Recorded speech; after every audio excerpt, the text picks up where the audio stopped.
पहले संसार से तोड़ आई, संसार से संबंध तोड़ आई, तब बात किया सत्संग में आए हम लोग तो किया की बात करेंगे, परमात्मा की बात। तो इस बात को सुनने के लिए आए तो संसार से नाता तोड़ दीजिए। सत्संग में आप लोग जाए कि कोई मर जाए हरा जाए तो बिल्कुल तोड़ करके आए। दोनों प्यार रखेंगे एक साथ, सत्संग का भी प्यार और संसार का भी प्यार। तो पंडित साहब कहते हैं कि कभी एक म्यान में दो तलवार रखेंगे, जैसा ऐसा होगा। एक म्यान में दो तलवार रख सकती है, एक म्यान में एक ही तलवार रखेगी। तो उसी तरह से यह मंत्र एक है, भावे जहाँ लगा, भावे गुरु की भक्ति कर, भावे विषय को मंत्र एक है। इसको चाहे जहाँ लगाइए, गुरु की भक्ति में लगाइए या कहीं विषय में लगाइए, आपकी इच्छा पर निर्भर है। जिसमें फायदा जैसे देखते हैं देखिए, उसी में लगाइए। संसार में जैसे फायदा बनता है दिखता है, उसी में मन लगाइए।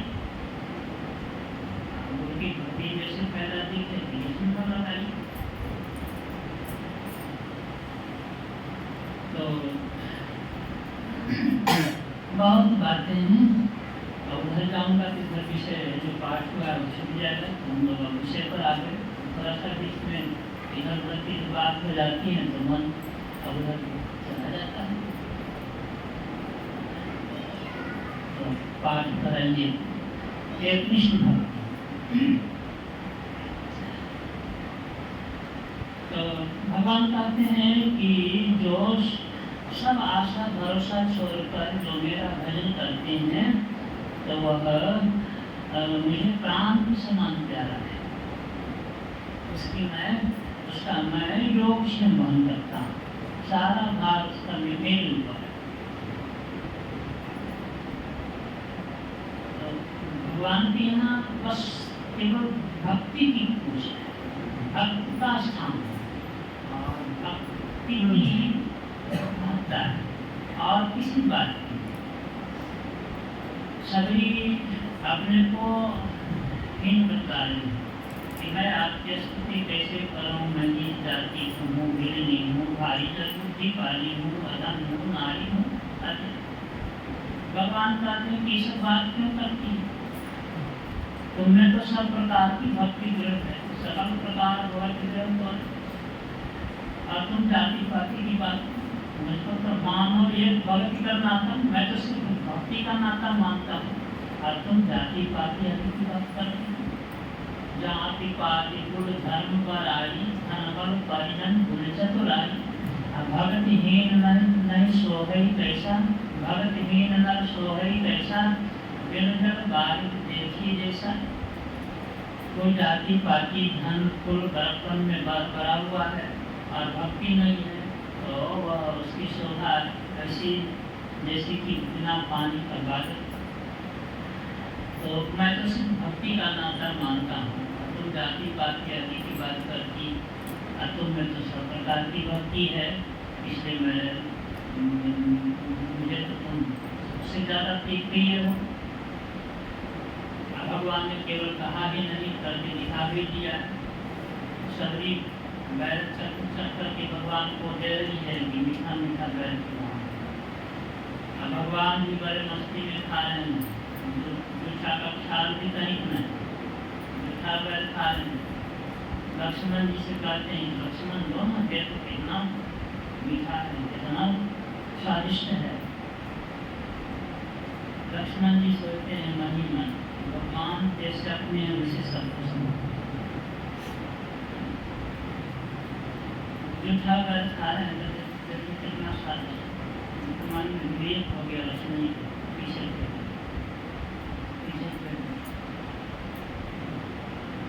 अब कहा जाता है कि बैल धौलागिरी पर जाकर के सजीवन बूटी बन। भगवान श्री राम मन ही मन कहते हैं लक्ष्मण तुम भक्त के प्रसाद का अपमान करते हो, एक दिन यही प्रसाद तुम्हारी जान बचाए। अब वही हुआ, लक्ष्मण जी को शक्तिमान लगा, वही सजीवन बूटी लाई गई और पिलाई गई तो लक्ष्मण जी कहने का मतलब कि भगवान भक्त का कितना सम्मान करते करते हैं और दूसरों से भी करवाते हैं,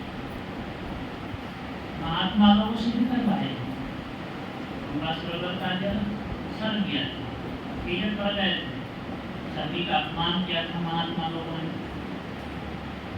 महात्मा लोगों ने कहा कि भगवान चलकर आप उसमें चरण डाल दीजिए तो जल शुद्ध हो जाएगा। भगवान जाकर चरण डाल दिए, फिर भी जल शुद्ध नहीं हुआ। तो भगवान को जब क्या करूं? महात्मा लोग कहते हैं कि आप ही बतलाइए। भगवान कहते हैं कि अच्छा ये जल अशुद्ध कैसे हुआ? सब भगवान कहते हैं कि आप लोगों ने सभी का अपमान किया, परम भक्त ने सभी का अपमान किया, इसीलिए जल अशुद्ध हो गया, अशुद्ध हो गया। महात्मा लोगों ने मना कर दिया था कि तुम भी जाति की हो, उसमें जाति हो, जल छुआ जाता है, हम लोग कैसे स्नान करेंगे, कैसे किएंगे, तुम्हारे से जल नहीं बच सकता। सब इन प्रयोग कर दिया, दूर से बेचारी जाति की पानी करना, सभी के अपमान का परिणाम ये हुआ कि जल पीने लगे, सब महात्मा को दूर से पानी लाना। भगवान से निवेदन किया, भगवान जाकर चरण डाल दीजिए, पानी में कोई परिवर्तन नहीं। तो भगवान ने कहा कि आप लोगों ने सभी का अपमान किया है, इसलिए पानी सर गया है, जाइए सभी को बुला रहे, वो अपना चरण डाल देंगे, पानी शुद्ध हो जाएगा। ऐसा ही तो कहने का मतलब कि भगवान खुद भक्त का सम्मान करते हैं और दूसरों से भी सम्मान करते हैं। इतना प्यारा होता है भक्त, जान से भी ज्यादा प्यारा। जब भगवान ने कहा, रामायण में है कि कोई मेरा अहित करे, अपमान करे, मैं उसको बर्दाश्त कर जाऊंगा, लेकिन मेरे भक्त का कोई अपमान करे उसको बर्दाश्त नहीं कर सकता। एक गाँव में बृहस्पति से जो कहा था कि भरत जी भगवान को लौटाने जा रहे थे और देवता लोग कहते हैं भरत से कि बृहस्पति अपने कि मुझे कोई ऐसा षड्यंत्र रचा जाए कि जिससे भगवान राम से भरत का मिलाप, ऐसा कुछ षड्यंत्र रचा जाए। बृहस्पति जी इंद्र ने ऐसा सलाह दिया, इंद्र के इस पर हंसते हुए कहते हैं कि इंद्र तुमको 1000 नेत्र होते हुए भी तुमको सिंदूर पर क्यों सुझ रहा है? भरत के साथ यदि ऐसा करोगे तो सुन लो, उस समय तो इस समय शुरू में षड्यंत्र रचा गया था कि शारदा जी को प्रेरित करके तुमने जाकर के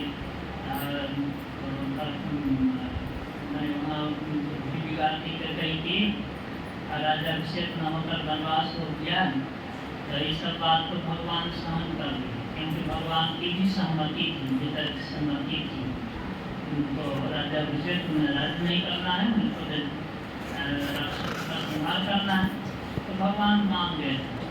लेकिन अभी यदि कुछ विचार करोगे तो इसको बर्दाश्त नहीं कर सकेंगे, तो लेने को देने पर जाएंगे। इसलिए ऐसा मत करो, बल्कि भरत की ही भक्ति करो, यानी भरत की शरण लो, तभी तो कुछ काम बने।